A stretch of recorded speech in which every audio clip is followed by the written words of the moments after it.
ராம்பூர் கிராமத்துல இருக்கிற ரேகா ரொம்பவும் நல்ல பொண்ணு, ரொம்பவே பண்பானவ, அப்புறம் படிப்புல ரொம்பவே புத்திசாலியானவ. ரேகா ஒரு ஏழை விவசாயியோட பொண்ணு. வீட்டோட நிதி நிலைமை ரொம்ப மோசமா இருந்தது. படிக்கிறது மட்டும் இல்லாம வீட்டு வேலைகள்ல தன்னோட அம்மாவுக்கு உதவியா இருப்பா. படிச்சுட்டு இருக்கும்போது அம்மா வேலை செய்யறத பார்த்தான்னா அவன் அம்மாவுக்கு உதவி செய்ய வரும்போது அம்மா அவளை வேலை செய்ய விட மாட்டாங்க. அட இருக்கட்டும் கண்ணா, விடு. நீ முதல்ல உன் படிப்புல கவனத்தை செலுத்து. அம்மா, நான் படிச்சு முடிச்சிட்டேன். ரொம்ப நேரமா நீங்க மட்டும் தனியா வேலை பார்க்குறீங்க. சரி, நீ ஒரு வேலை பண்ணு. இப்ப நீ போய் படிச்சுட்டு சீக்கிரமா படுத்து தூங்கு. அப்புறம் சீக்கிரம் எழுந்து காலேஜுக்குள்ள நீ போகணும். ம், சரிங்கம்மா.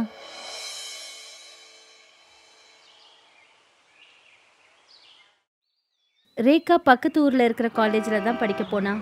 அவ பிஎஸ்சி அக்ரிகல்ச்சர் செகண்ட் இயர்ல படிச்சுட்டு இருந்தா. அப்புறம் அவ கிளாஸ்ல ஒவ்வொரு பரீட்சையிலையும் ஃபர்ஸ்ட் தான் வருவா. ஆனா ரேணுவும் அவளோட நண்பர்களும் ரேகா மேல ரொம்ப பொறாமப்படுவாங்க. அவங்க ரேகாவை வெறுக்கவும் செஞ்சாங்க. தெரியுமா, இவ டீச்சருங்களுக்கு நல்ல மந்திரம் போட்டு வச்சிருக்கா. அதனாலதான் எல்லா எக்ஸாம்லயும் ஃபர்ஸ்ட் வரா. சொல்லுங்கப்பா, அவ எல்லா எக்ஸாம்லயும் எப்படி ஃபர்ஸ்ட் வரா? ஆமா ஆமா, நீ சொல்றது உண்மைதான் ரேணு. இந்த நாட்டுப்புறத்தை ஏதாவது ஒண்ணு பண்ணி ஆகணும். அப்புறம் நாம வாழ்றதே கஷ்டமாயிடும். இவ வாழ்றத நாம கஷ்டப்படுத்துவோம். அழகோ இல்ல, முகமோ இல்ல, ஆனா கிளாஸ்ல மட்டும் பெருசா ஃபர்ஸ்ட் வரா. ரேணு அந்த சிட்டில பெரிய பணக்கார வீட்டு பொண்ணு. அதனால அவளோட முக அழகு அப்புறம் ட்ரெஸ்ல எல்லாம் ரொம்ப கவனத்தை செலுத்துவா. சாதாரண வாழ்க்கைய வாழ்ற ரேகாவை எப்ப பார்த்தாலும் கேவலப்படுத்திட்டே இருப்பா. குளிர்காலம் வந்த போது ராம்பூர்ல இருந்து நகரத்துக்கு வர ரேகா வீட்டை விட்டு கிளம்பும்போது அப்ப அம்மா சொன்னாங்க, அம்மாடி ரேகா, வெளியில இவ்ளோ குளிர் இருக்கு. காலேஜ் போற பொண்ணு மஃப்ளராவது போட்டுக்கிட்டு போயம்மா. இல்லம்மா, நான் இப்படியே போய்க்கிறேன். இங்க பாருடாம்மா, ரொம்ப சில்லுன்னு இருக்கு. நான் சொல்றத கேளு, மஃப்ளரை போட்டுக்கிட்டு போ. இந்த மாதிரி போகாத. ஆனாம்மா, அது ரொம்ப பழசுமா. ஆனா குளிர்ல இருந்து காப்பாத்தும்ல. நீ அதை போட்டுக்கிட்டு போ, நான் சொல்றேன்ல. சரிங்கம்மா. ரேகா கிராமத்துல இருந்து நடந்துதான் காலேஜுக்கு வருவா போவா. ரேகா மஃப்ளரை போட்டுக்கிட்டு காலேஜுக்கு போனா. ரேணு அவளை பார்த்துட்டு கிண்டல் பண்ற மாதிரி என்ன சொன்னான்னா, அட பாருங்கப்பா, ஜர்க்கின் அப்புறம் ஜாக்கெட் போடுற காலத்துல இவ மஃப்ளரை போட்டுட்டு வந்திருக்கா. அதுவும் கிழிஞ்சு போனது, பழசானது. கொஞ்சம் பாருங்களேன். அட, இவ மஃப்ளர் காரி ஆயிட்டா. மஃப்ளர் காரின்னு சொல்லாதீங்கப்பா, கிழிஞ்சு போன மஃப்ளர் காரின்னு சொல்லுங்க. கிழிஞ்ச மஃப்ளர் காரி. ரேகா இதெல்லாம் கேட்டு ரொம்ப நொந்து போயிட்டா. ரொம்ப அழ ஆரம்பிச்சிட்டா. அதுக்கப்புறம் காலேஜுக்கு பின்னாடி காடு மாதிரி ஒரு சின்ன பகுதி இருந்தது. அந்த இடத்துக்கு போயிட்டா. அப்பதான் ஒரு குரல் அவ காதுல விழுந்தது. அங்க பார்த்தபோது அவ கிளாஸை சேர்ந்த ராகேஷும் ஜிதேஷும் நின்றுட்டு இருந்தாங்க. ராகேஷ் தன்னுடைய கையில துப்பாக்கியோட எதையோ குறி பார்த்துக்கிட்டு இருந்தான். அட, இங்க தாண்டா இருக்கும். நேத்து நான் இங்க தானே பார்த்தேன். அதோ அங்க இருக்கு பாரு. டேய், நீ அமைதியாடுறா, நான் முதல்ல குறி வைக்கிறேன். ராகேஷும் ஜிதேஷும் ஒரு மரத்து மேல உட்கார்ந்து அந்த கழுகு மேல குறி பார்க்க ஆரம்பிச்சாங்க. அதனால காலேஜுக்கு பக்கத்துல இருக்கிற காட்டுக்குள்ள வேட்டையாடுற துப்பாக்கியை எடுத்துட்டு வந்திருந்தாங்க. அவங்க அந்த கழுகு மேல தன்னுடைய துப்பாக்கியில அம்ப விட்ட உடனே ஒரு விசில் சத்தம் கேட்டுச்சு. டேய் வாடா, ஓடிடலாம். நேத்து மாதிரி மறுபடியும் அந்த கார்டு வந்துட்டாருன்னு நினைக்கிறேன். கழுக என்ன பண்றது, அதை குறி வச்சுட்டனே. அதெல்லாம் அப்புறம் பாத்துக்கலாம்டா. முதல்ல இங்க இருந்து வா போலாம். நேத்து ஏதோ பாவம்னு விட்டுட்டாரு, இன்னைக்கு மட்டும் மாட்டணும், பெரிய பிரச்சனை ஆயிடும். வா போலாம். ரேகா இது எல்லாத்தையும் பார்த்துட்டு இருந்தா. ராகேஷும் ஜிதேஷும் போனதுக்கு அப்புறமா கழுகு கீழே விழுந்திருந்த இடத்துக்கு ரேகா வந்தா. ஓ, இவ்வளவு ஆழமான காயம் அது. அந்த அம்பு உள்ள வரைக்கும் போயிடுச்சு போல இருக்கு. இல்ல, எனக்கு எதுவும் ஆகல. இந்த காயம் எல்லாம் இப்பவே ஆறிடும். ரேகா இந்த குரலை கேட்டதும் ரொம்ப ஆச்சரியமாயிட்டா. அட, என்ன இது, உன்னால எப்படி பேச முடியுது? இதை விட நான் இன்னொரு விஷயத்த சொன்னா ரொம்ப ஆச்சரியப்படுவேன். ஏன்னா நீ ஏன் சோகமா இருக்கன்னு கூட எனக்கு தெரியும். நீ ஏன் இங்க உட்கார்ந்து அழறன்னு எனக்கு நல்லா தெரியும். ஏன் சொல்லு பார்க்கலாம். ரேணு உனக்கு பண்ண விஷயம் சரி கிடையாது. எனக்கும் அதை நினைச்சா கஷ்டமா இருக்கு. நீ ஒரு நல்ல பொண்ணு. நீ மற்றவங்களுக்கு உதவி செய்யக்கூடிய ரொம்ப நல்ல குணம் உள்ள பொண்ணு. உனக்கு இந்த மாதிரி எல்லாம் நடந்திருக்க கூடாது. அவங்க என்ன மஃப்ளர் காரின்னு சொல்லி கிண்டல் பண்ணும்போது எனக்கு ரொம்ப கஷ்டமா இருந்தது. எங்க வீட்டு நிலைமை சரியில்லை. அதனாலதான் இவங்க எல்லாம் என்னை இவ்வளவு கிண்டல் பண்றாங்க. நான் கிராமத்துல இருந்து வரவ, அதனாலதான் என்னை கேலி பண்றாங்க. ரேகா, நீ கவலைப்படாத. எந்த மஃப்ளரை வச்சு உன்னை அவங்க கிண்டல் பண்றாங்களோ அந்த மஃப்ளர் தான் இனிமே உனக்கு நிறைய உதவிகளை செய்ய போகுது. அது எப்படி? கொஞ்சம் உன்னோட மஃப்ளரை காட்டு. ரேகா அவளோட மஃப்ளரை காட்டின போது அது அப்படியே புத்தம் புதுசா ஆயிடுச்சு. இந்த மஃப்ளர் கிட்ட இருந்து உனக்கு என்ன வேணுமோ அதை வாங்கிக்கலாம். ஆனா இதை நீ தவறா பயன்படுத்தாத, இல்லனா இது உனக்கு தவறு செய்யும். அப்புறம் இதை யாரையாவது கஷ்டப்படுத்துறதுக்காக நீ பயன்படுத்தினா அப்பவும் உனக்கு இதால பிரச்சனை தான். கவனமா இரு. உனக்கும் மற்றவங்களுக்கும் உதவி செய்ய மட்டும்தான் நீ இதை பயன்படுத்தணும். அப்போதான் இது வரமா இருக்கும், இல்லனா இதுவே சாபமா மாறிடும். இத சொல்லிட்டு கழுகு பறந்துடுச்சு. ரேகாவால நம்பவே முடியல அவ கூட என்ன நடந்ததுன்னு. நான் என்ன கனவா கண்டேன்? ஒரு கழுகால எப்படி பேச முடியும்? அப்புறம் பழைய கிழிச்சு போன இந்த மஃப்ளர் திடீர்னு எப்படி புதுசா ஆச்சு? அப்போ கழுகு சொன்னது உண்மையா இருக்குமா? அதையும் பார்க்குறேன். மஃப்ளர் அந்த மரத்து மேலே இருக்கே அந்த கொய்யா, அதை எடுத்துட்டு வந்து கொடு. அப்போ ரேகாவோட கையில உடனே ஒரு கொய்யா தோன்றுச்சு. ஐயோ, இது ஒரு அதிசயம். மஃப்ளர் என்னை வீட்டு வரைக்கும் பறந்து கூட்டிட்டு போ. ரேகா இப்படி சொன்னதுமே காத்துல பறக்க ஆரம்பிச்சா. எவ்வளவு ஜாலியா இருக்கு. இது உண்மையிலேயே மாய மஃப்ளர் ஆயிடுச்சு. ரேகா தன்னோட வீட்டுக்கு வந்ததும் தன்னோட மஃப்ளர் கிட்ட என்ன சொன்னான்னா, மஃப்ளர் எனக்கு சீக்கிரமா ஒரு நல்ல துணிமணி கொடு. இத சொன்னதும் புது புது துணிமணிகள்லாம் ரேகா முன்னாடி தோன்றுச்சு. ரேகா ரொம்ப சந்தோஷப்பட்டா.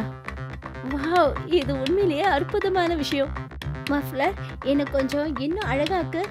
இப்படி சொன்னதும் ரேகாவோட நேரம் அழகு எல்லாமே மாறிடுச்சு.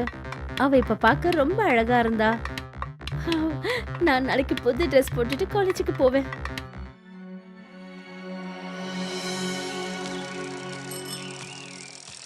மறுநாள் ரேகா தன்னுடைய கிளாஸுக்கு போன போது எல்லாரும் அவளை பார்த்து அதிர்ந்து போனாங்க. ரேகா புது ட்ரெஸ் போட்டுட்டு இருந்தா. இப்போ அவ பார்க்க ரொம்ப அழகாவே தெரிஞ்சா. ரேணு அவளை பார்த்த போது அவளுக்கு அவளை அடையாளமே தெரியல. அட, இவ யாரு? இவ என்ன புது அட்மிஷனா? ஏய் பைத்தியம், இவ அவதான் நம்மளோட எதிரி ரேகா. பாரு அவ எவ்வளவு மாறிட்டான்னு. அது எப்படி முடியும்? இது நடக்கவே நடக்காது. ராத்திரியோட ராத்திரியில இப்படி ஒரு மாற்றம் எப்படி ஏற்படும்? அது என்னன்னு நம்ம கண்டுபிடிச்சே ஆகணும். போ ரீமா, நீ போய் கண்டுபிடி. இந்த நாட்டுப்புறம் நகரத்து அழகிய எப்படி மாறினானு போய் தெரிஞ்சிட்டு வா. காலேஜ் விட்டதுக்கு அப்புறமா ரேகா காலேஜை விட்டு வெளியே வந்ததும் ரீமா அவளை ஃபாலோ பண்ண ஆரம்பிச்சா.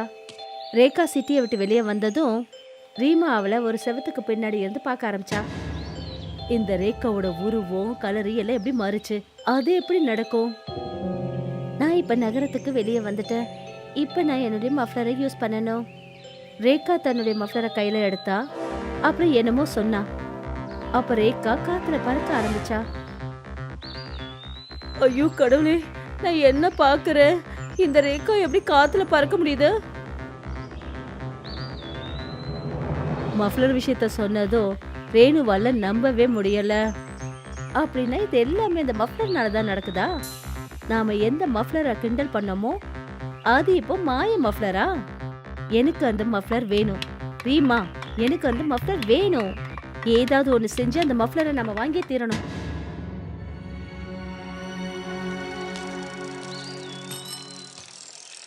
மறுநாள் ரேகா காலேஜுக்கு வந்தபோது படிச்சுட்டு இருக்கும்போது அவளுடைய அந்த மஃப்ளரை தனக்கு பக்கத்தில் வச்சிருந்தா. இந்த வாய்ப்பை பயன்படுத்திக்கிட்டு ரேணு அதே மாதிரி ஒரு மஃப்ளரை அந்த இடத்துல வச்சுட்டா. அப்புறம் ரேகாவோட மஃப்ளரை திருடிட்டா. ரேகா காலேஜ் முடிஞ்சதும் சிட்டியை விட்டு வெளியே வந்தா.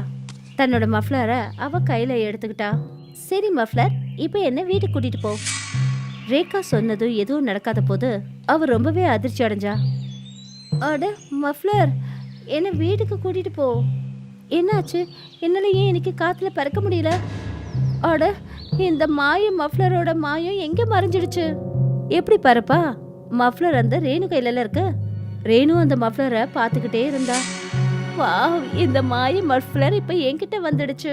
இது மட்டும் தெரிஞ்சதுன்னா ரேகா அதிர்ச்சி ஆயிடுவா. இதை வச்சு நான் என்ன செய்ய ஆசைப்படுறேனோ அதை செய்வேன். எனக்கு ரொம்ப இப்ப பசிக்குது. ஏய் மஃப்ளர், எனக்கு ஐஸ்கிரீமும் பர்கரும் எடுத்துட்டு வா. இத சொன்னதும் ரேணுக்கு முன்னாடி ஐஸ்கிரீமும் பர்கரும் வந்துடுச்சு. அடேங்கப்பா, இவ்வளோ பர்கர் ஐஸ்கிரீமா? எப்பா, இனிமே நம்ம என்ன வேணாலும் பண்ணலாம். நமக்கு என்ன வேணுமோ அதெல்லாமே இதுகிட்ட இருந்து கிடைக்கும். மஃப்ளரை அடைஞ்சதுக்கு அப்புறமா ரேணு ரொம்பவே சந்தோஷப்பட்டா. அப்புறம் மறுநாள் ரொம்ப சந்தோஷத்தோட காலேஜுக்கு வந்தா. புது ட்ரெஸ்ஸு, புது அழகு, பார்க்கறதுக்கே அவ ரொம்ப அழகா இருந்தா. வாவ் ரேணு, நீ முன்ன விட இப்ப ரொம்ப அழகா இருக்க. அப்புறம் இந்த புது ட்ரெஸ் உனக்கு ரொம்ப அழகா இருக்கு. ரீமா, நீ பார்த்துக்கிட்டே போ. இனிமே நான் என்னெல்லாம் பண்றேன்னு. அட, முதல்ல அந்த நாட்டுப்புறத்துக்கு ஏதாவது ஒரு வழி பண்ணு. மஃப்ளர் கிடைச்சது ரொம்ப திமிரு பண்ணால அவ. சரி வா. கிளாஸ் ரூம்ல ரேணுவும் ரீமாவும் ரேகா கிட்ட வந்தாங்க. ரேணு கிட்ட அவளோட மஃப்ளரை பார்த்ததும் ரேகாவுக்கு அதிர்ச்சி ஆயிடுச்சு. என்னுடைய மஃப்ளர் எப்படி உன்கிட்ட? அதுதான் ரேகா மேஜிக்கே. இதுதானே உன்னோட ட்ரெஸ் அழகெல்லாம் மாறினதுக்கான காரணம். இப்போ இது இல்லாம நீ என்ன பண்ணுவ? இப்ப நான் சொல்றேன். மஃப்ளர், ரேகாவை பிச்சைக்காரியா மாத்து. அவளோட ட்ரெஸ் அசிங்கப்படுத்து. அவளை வயசானவளா மாத்து. ரேணு ரேகாவுக்கு கெடுதல நினைச்சா. இப்போ மஃப்ளரோட மேஜிக் உல்டாவாயிடுச்சு. இப்போ அழுக்கான ட்ரெஸ் ரேணு போட்டிருந்தா. அப்புறம் அவ கிழவி ஆயிட்டா.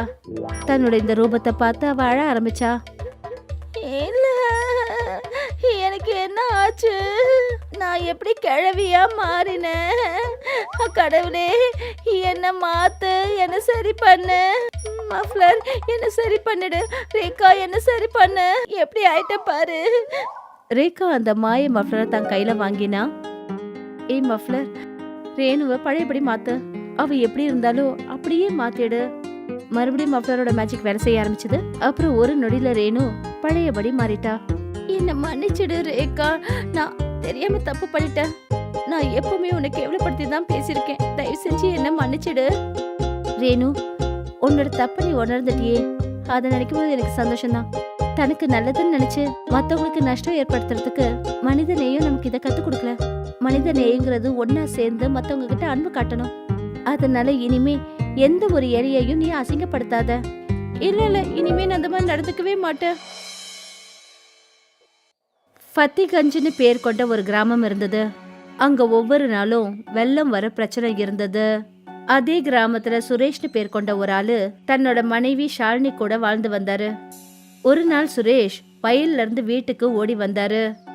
ஷாலினி, வா, நாம இந்த கிராமத்தை விட்டு உடனே வெளியே போய் ஆகணும். ஆனா எங்கங்க போறது? கிராமத்து ஜனங்க எல்லாரும் ஃபத்திகஞ்சோட மலைக்கு மேல போயிட்டு இருக்காங்க. வெள்ளம் அந்த பக்கத்துல இருந்து நேரா இந்த பக்கம் தான் வந்துகிட்டே இருக்கு. சரிங்க, வாங்க போலாம். சுரேஷ் தன்னுடைய மனைவியை கூட்டிக்கிட்டு ஃபத்திகஞ்ச் மலைக்கு வந்து சேர்ந்தாரு. அங்க ஏற்கனவே கிராமத்து ஜனங்களும் தலைவரும் நின்னுட்டு இருந்தாரு. தலைவர் கிராமத்து ஜனங்க கிட்ட என்ன சொன்னார்னா, கிராமத்து ஜனங்க எல்லாரும் நான் சொல்றத கவனமா கேளுங்க. இத்தனை வருஷமா கிராமத்துல ஒரே ஒரு தடவை தான் வெள்ளம் வந்துட்டு இருந்துச்சு. ஆனா இந்த வருஷத்துலயே இது 3வது தடவையா வெள்ளம் வந்துட்டு இருக்கு. அப்புறம் ஒவ்வொரு தடவை வெள்ளம் வரும்போதும் எல்லா தடவையும் கிராமத்துல இருக்கிற எல்லா வீடுகளும் அழிஞ்சு போயிடுது. அப்படின்னா இனிமே கிராமத்துல எல்லா வருஷமும் 3 தடவை வெள்ளம் வருமா? ஆமா, இந்த விஷயத்த நாம இப்படிதான் நினைச்சுக்கணும் சுரேஷ். ஆனா நம்மளுடைய வீடுங்க இந்த வெள்ளத்துல முழுகி போயிடுது. அப்புறம் மரங்கள் கிராமத்து ஜமீன்தாருங்க கிட்ட தான் இருக்கு. அவர் ஒவ்வொரு தடவையும் வெள்ளத்துக்கு அப்புறம் மரத்தோட விலைய அதிகமாக்கிடுறாரு. இப்போ இந்த விஷயம் என் கையில இல்ல. நான் நிறைய தடவை ஜமீன்தார் கிட்ட இந்த விஷயத்தை பத்தி பேசிட்டேன். ஆனா அவர் எப்பவுமே நான் சொல்ற விஷயத்த ஏத்துக்க மாட்டேங்கிறாரு. அவரோட வீடு கிராமத்தோட எல்லையில இருக்கு. அதனாலதான் எப்போ வெள்ளம் வந்தாலும் அவரோட வீட்டுக்கு எதுவும் ஆகுறது கிடையாது. அவரோட வியாபாரத்துக்கும் ஒரு பிரச்சனையும் இல்லை. இப்போ இந்த வெள்ளம் முடிஞ்சதுக்கு அப்புறம் தான் தெரியும் நம்ம வீடை எப்படி தான் கட்ட போறோமோ. மெல்ல மெல்ல கிராமத்துக்குள்ள வெள்ளம் வந்தது குறைய ஆரம்பிச்சது. அப்புறம் மற்ற கிராமத்து ஜனங்க அவங்க வீட்டுக்கு போக ஆரம்பிச்சாங்க. சுரேஷும் ஷாலினியும் அவங்க வீட்டுக்கு போன போது அவங்க பார்த்தாங்க அவங்களோட வீடு மொத்தமா நாசமா போயிடுச்சு. நம்ம வீடு மொத்தமா சின்ன பின்னமா ஆயிடுச்சு. இப்ப நம்ம என்ன பண்றது? கிராமத்து ஜனங்க எல்லாரும் என்ன பண்றாங்களோ அதான் பண்ணணும். ஜமீன்தார் கிட்ட போயிட்டு அவர்கிட்ட மரத்தை வாங்கி நம்ம புது வீடை கட்டி ஆகணும். ஆனா அவர் மரத்துக்கு இப்ப அதிகமா பணம் கேட்பாரு. ஆனா இப்ப நம்மளால என்ன பண்ண முடியும் ஷாலினி? நம்ம கிட்ட வேற எந்த ஒரு வழியும் இல்லையே. சரிங்க. ஷாலினியும் சுரேஷும் ஜமீன்தாரோட வீட்டுக்கு போனாங்க. அடே வா வா சுரேஷ் வா, நான் உனக்காக தானே காத்துக்கிட்டு இருந்தேன். இப்போதான் நம்ம கிராமத்து தலைவரும் அவரோட வீட்டுக்காக மரங்களை வாங்கிட்டு போனாரு. ஆமா, நானும் உங்ககிட்ட மரம் வாங்க தான் வந்திருக்கேன். சரி, இப்போ மரத்தோட விலை எப்படி இருக்கு? இங்க பாரு சுரேஷ், விஷயம் என்னன்னா வெள்ளம் வந்த காரணத்தால இப்போ மரத்தோட விலை ரொம்பவே அதிகமாயிடுச்சு.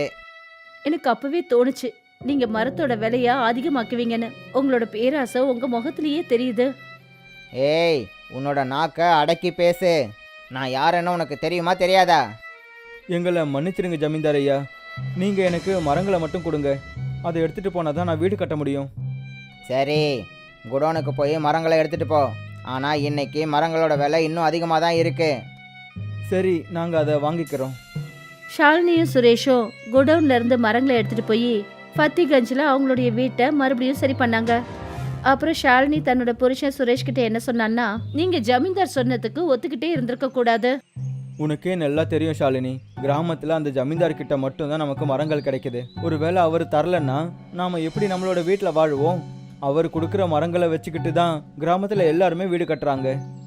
அவருக்கு நிச்சயம் நல்லதே நடக்காது. பாருங்க, நான் சொல்லிட்டேன், மக்களோட தேவைகள்ல தன்னுடைய பேராசையை நிறைவேற்றிக்கிறாரு. அப்படியெல்லாம் சொல்லக்கூடாது ஷாலினி, அது யாராக இருந்தாலும் சரி. நான் புரிஞ்சுக்கிட்டேங்க, நீங்க இருந்தாலும் ரொம்ப நல்லவரு. சரி, என்னை இவ்வளோலாம் புகழாத. நான் இப்போ காட்டுக்கு போகிறேன்.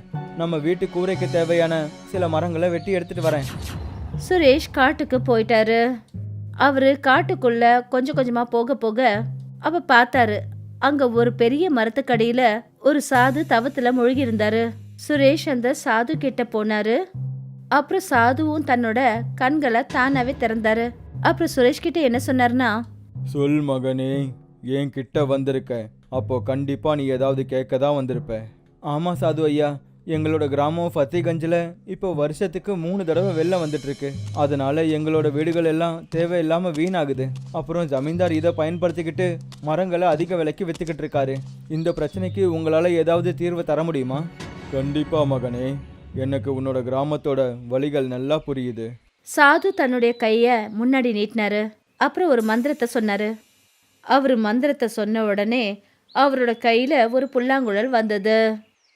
எப்போல்லாம் உன்னோட கிராமத்தில் வெள்ளம் வர மாதிரி இருக்கோ, அப்போ சுரேஷ், நீ உடனே இந்த புல்லாங்குழலை எடுத்து வாசிக்க ஆரம்பிச்சிரு. இது ஒரு சாதாரண புல்லாங்குழல் இல்லை. இந்த புல்லாங்குழலை வாசித்த உடனேயே கிராமத்தில் இருக்கிற எல்லா வீடுகளுக்கும் கால்கள் வந்துடும். அப்புறம் அது எல்லாம் அதுவாகவே ஒரு இடத்துல இருந்து இன்னொரு இடத்துக்கு நடனம் ஆடிக்கிட்டே மலைக்கு மேலே வந்து நின்றுடும். சரி, உங்களுக்கு ரொம்ப ரொம்ப நன்றி சாது ஐயா. சுரேஷ் அந்த புல்லாங்குழலை வாங்கினாரு. அப்புறம் நேரா கிராமத்து தலைவர்கிட்ட போனாரு. அப்புறம் தலைவர்கிட்ட அந்த புல்லாங்குழல் அப்புறம் அதுக்கு பின்னாடி இருந்த கதையை சொன்னாரு. ஒருவேளை இதா விஷயம்னா இது ரொம்பவே நல்ல விஷயம் சுரேஷ். ஏன்னா மறுபடியும் நம்ம கிராமத்துக்கு இன்னொரு வெள்ளம் வரப்போகுது. இப்போ எல்லாரோட வீட்டையும் காப்பாத்துறதுக்கான பொறுப்பு உன்கிட்ட தான் இருக்கு. எனக்கு உன் மேல முழு நம்பிக்கை இருக்கு. சரி, அந்த விஷயத்த நான் பாத்துக்கிறேன். சில மாதங்களும் கடந்துச்சு. அப்புறம் கிராமத்துல மறுபடியும் வெள்ளம் வர ஆரம்பிச்சது. எல்லாரும் ஃபத்திகஞ்சோட மலைக்கு ஓடி போய் ஏறி நின்னாங்க. ஆனா சுரேஷ் அந்த கிராமத்திலேயே இருந்தாரு. எனக்கு வாங்க போலாம். இந்த புல்லாங்குழல் வேலை செய்யுமா செய்யாதானே தெரியாது. நீங்களே எதுக்காக உங்களை ஆபத்துல சிக்க வச்சுக்கிறீங்க? எனக்கு நம்பிக்கை இருக்கு ஷாலினி, இந்த புல்லாங்குழல் கண்டிப்பா வேலை செய்யும். நீ இப்போ, நான் எல்லா வீடுகளையும் மலைக்கு மேல கூட்டிட்டு வந்துடுறேன். ஷாலினி அங்கிருந்து போயிட்டா. அப்புறம் சுரேஷ் புல்லாங்குழலை வாசிக்க ஆரம்பிச்சாரு. சுரேஷ் அந்த புல்லாங்குழலை வாசிக்க ஆரம்பிச்ச உடனே கிராமத்து வீடுங்களுக்கு கால் வந்தது. அப்புறம் அதெல்லாம் அசைய ஆரம்பிச்சது. சுரேஷ் அந்த புல்லாங்குழலை வாசிச்சுக்கிட்டே ஃபத்திகஞ்சோட மலைக்கு போக ஆரம்பிச்சாரு. அப்புறம் அவருக்கு பின்னாடியே வீடுகளும் வர ஆரம்பிச்சது. தலைவர் ரொம்ப தூரத்துல இருந்து பார்த்தாரு. அப்புறம் என்ன சொன்னாருன்னா, இது ரொம்பவே அற்புதமான விஷயம். கிராமத்தோட வீடுகள் எல்லாம் நடனம் ஆடுது. அப்புறம் நடந்து இந்த இடத்துக்கு தான் வந்துகிட்டு இருக்கு. சுரேஷ் அந்த வீடுகளை மலைக்கிட்ட கொண்டு வந்தாரு. அதை பார்த்துட்டு தலைவர் சுரேஷ் கிட்ட என்ன சொன்னார்னா, வா, நீ மொத்த கிராமத்தையும் காப்பாத்திட்ட சுரேஷ். ரொம்ப அற்புதம். நீ இன்னைக்கு நம்ம கிராமத்து வீடுகள் எல்லாத்தையும் காப்பாத்திட்ட. உனக்கு ரொம்ப ரொம்ப நன்றி சுரேஷ். தலைவரே, இது என்னோட கடமை தானே. அப்புறம் அந்த வெள்ளம் கிராமத்தை விட்டு போக ஆரம்பிச்சது. அப்புறம் மறுபடியும் ஒரு முறை சுரேஷ் அந்த புல்லாங்குழலை எடுத்து மறுபடியும் வாசிக்க ஆரம்பிச்சாரு. மறுபடியும் அந்த வீடுகள் ஆடிக்கிட்டே அவர் பின்னாடியே போச்சு. அப்புறம் அவர் அந்த வீடுகளை மறுபடியும் கிராமத்துக்கே கொண்டு வந்தாரு. எல்லா வீடுகளும் அவங்கவுங்களோட இடத்துல போய் நின்னுக்குச்சுங்க. இன்னொரு பக்கம் தலைவர் ஜமீன்தாரோட வீட்டுக்கு போனாரு. தலைவரை பார்த்துட்டு ஜமீன்தார் என்ன சொன்னாருன்னா, வாங்க வாங்க தலைவரே, நான் உங்களுக்காக தானே காத்துக்கிட்டு இருந்தேன். கிராமத்தில் மறுபடியும் வெள்ளம் வந்துடுச்சுன்னு நான் கேள்விப்பட்டேன். ஆனால் இந்த தடவையும் வெள்ளத்தால் என் வீட்டுக்கிட்ட வர முடியலையே. ஆமா, வெள்ளம் வந்திருக்கு. அதனால உன் வீட்டுக்கு எதுவும் ஆகலைன்றது நல்ல விஷயம்தான். நீங்கள் சரியாக தான் சொல்கிறீங்க தலைவரே. ஆனால் நீங்கள் வேற விஷயம் சொல்கிறதுக்கு முன்னாடி நான் ஒரு விஷயம் சொல்லிடுறேன். மரத்தோட விலை ரொம்ப அதிகமாயிடுச்சு. நீங்கள் தலைவர், அதனால் உங்களுக்கு குறைஞ்ச விலையில் தரம் இல்லாத மரத்தை என்னால் தர முடியாதுல்ல. பணத்தை கொடுத்துட்டு குடோன்ல இருந்து மரக்கட்டைகளை வாங்கிக்கோங்க. முடியாது. இந்த தடவை உனக்கு ஒரு பைசா கூட நான் தர மாட்டேன். நீ மனுஷனே கிடையாது. எனக்கு உன்கிட்ட இருந்து மரங்கள் வேண்டாம். எனக்கு என்ன, கிராமத்தில் இருக்கிற யாருக்கும் உன்கிட்ட இருந்து மரங்கள் தேவை கிடையாது. தலைவரே, என்கிட்ட மரியாதையாக பேசுங்க. நான் உங்கள் மேலே இருக்கிற கோவத்தில் கிராமத்தில் இருக்கிற யாருக்கும் மரக்கட்டைகளை கொடுக்காம போயிட போகிறேன். கொடுக்காத. உன்னோட மரக்கட்டைகள் எங்களுக்கு தேவையே இல்லை. உன்னோட மரக்கட்டைகளை நீ உன்கிட்டயே வச்சுக்கோ. இப்படி சொல்லிட்டு தலைவர் தன்னோட வீட்டை நோக்கி போக ஆரம்பிச்சாரு. அப்புறம் ஜமீன்தார் கிட்ட அவருடைய எடுபடி ஆளு கில்லு ஓடி வந்தான். ஜமீன்தார் ஐயா. என்ன என்ன சீக்கிரமாக சொல்லு. ஜமீன்தார் ஐயா, கிராமத்தில் வெள்ளம் வந்துச்சா, அப்புறம் சுரேஷ் மொத்த கிராமத்தையும் புல்லாங்குழல் வாசிச்சு ஆட வச்சுட்டான். அப்புறம் வீடுகள்லாம் ஆடிக்கிட்டு அவன் பின்னாடியே போயிடுச்சுங்க. ஒருவேளை இது காமெடினா நீ சொல்கிறது தான் ரொம்பவே பெரிய காமெடி பில்லு. ஐயோ இல்லை, நான் சொல்றதெல்லாம் உண்மை ஜமீன்தார் ஐயா. ஒருவேளை இது உண்மைன்னா அந்த சுரேஷ் எல்லா தடவை வெள்ளம் வரும்போது இப்படி பண்ணிடுவான். அப்புறம் ஜனங்களோட வீடை மலையிலிருந்து காப்பாற்றிடுவான். அப்படி நடந்தால் ஜனங்கள் என்கிட்ட மரக்கட்டைகள் வாங்க மாட்டாங்க. அப்புறம் எனக்கு பெரிய நஷ்டம் ஏற்பட்டுடும். நான் ஏதாவது பண்ணியே ஆகணும். ஏதாவது ஒன்று பண்ணியே ஆகணும். கில்லு, உனக்கு சுரேஷோட வீடு தெரியும்ல? ஆமாம் முதலாளி, எனக்கு தெரியும். ஆனால் ஏன்? ராத்திரி தயாராயிரு. நாம் அந்த புல்லாங்குழலை சுரேஷோட வீட்டில இருந்து திருடியே ஆகணும். ராத்திரியும் ஆயிடுச்சு. ஜமீன்தார் கில்லுவோட சேர்ந்து சுரேஷோட வீட்டுக்குள்ள நுழைஞ்சாரு, சுரேஷோட புல்லாங்குழலை திருடுறதுக்கு. இது அந்த சுரேஷோட வீடு தானே? ஆமாம் முதலாளி, இது அந்த சுரேஷ் வீடு தான். தேடுங்க, இங்கே தான் எங்கேயாவது அந்த புல்லாங்குழலை ஒளிச்சு வச்சிருப்பான். அவங்க சமையல் அறைக்குள்ள போனாங்க. அந்த இடத்துல ஜமீன்தாருக்கு அந்த புல்லாங்குழல் கிடைச்சது. இங்கே பாரு, அந்த புல்லாங்குழல் இங்கே தான் இருக்கு. இதுதானே அந்த புல்லாங்குழல்? புல்லாங்குழலை யாராவது சமையல் அறையில் இப்படி வைப்பாங்களா? கில்லு, கில்லு, நீ எங்கடா போய் தொலைஞ்ச? கில்லு அந்த இடத்த விட்டு மறைஞ்சிட்டான். ஜமீன்தார் அந்த புல்லாங்குழலை எடுத்தாரு, அந்த வீட்டை விட்டு வெளியில வந்தாரு. ஆனா வீட்டுக்கு வெளியில கில்லு நின்னுட்டு இருந்ததை பார்த்தாரு. என்னாச்சு முதலாளி, புல்லாங்குழல் கிடைச்சதா இல்லையா? நீ எங்கடா போய் தொலைஞ்ச? புல்லாங்குழல் எனக்கு கிடைச்சிடுச்சு. சரி வா போலாம். அந்த சுரேஷ் எழுந்திருக்கிறதுக்கு முன்னாடி ஓடிடலாம். முதலாளி, நீங்கள் நிஜமாவே ரொம்ப பேராசை பிடிச்சவர். ஏய், உன் வாயை அடக்கி பேசுறா. ஏன், அவன் சொன்னதுல ஏதாவது தப்பு இருக்கா என்ன? தலைவர் ஜமீன்தாருக்கு பின்னாடி தான் நின்னுட்டு இருந்தாரு. அப்புறம் கூடவே சுரேஷ், அப்புறம் கிராமத்து ஜனங்களும் நின்னுட்டு இருந்தாங்க. தலைவரே, நீங்கள் இப்போ இங்கே? ஆமாம், நான் தான் இவங்களை இங்கே வர சொன்னேன். ஏன் முதலாளி மாதிரி தானே நானும் பேராசை பிடிச்சவனா இருப்பேன். ஆனால் எனக்கு மனசு இருக்கு. கிராமத்து ஜனங்களுக்கு கெட்டதை நினச்சிட்டு எனக்கு நல்லது நடக்கணும்னு நான் எப்பவும் யோசிக்கவே மாட்டேன். இப்போவே உடனே இந்த கிராமத்தை விட்டு வெளியே போயிடு ஜமீன்தார். இல்லைனா கிராமத்து ஜனங்க எல்லாரும் ஒன்றா சேர்ந்து உன்னை ரொம்ப பாசமாக அடித்து இங்கேருந்து வெளியே துரத்த வேண்டி இருக்கும். சரி, நான் போயிடுறேன். ஜமீன்தார் அந்த புல்லாங்குழல சுரேஷ் கையில கொடுத்துட்டு அந்த கிராமத்தை விட்டு நிரந்தரமா வெளியேறினாரு. அப்புறம் கிராமத்துல வெள்ளம் வரும்போதெல்லாம் சுரேஷ் புல்லாங்குழல வாசிச்சு கிராம வீடுகளை வெள்ளத்துல இருந்து காப்பாத்தினாரு.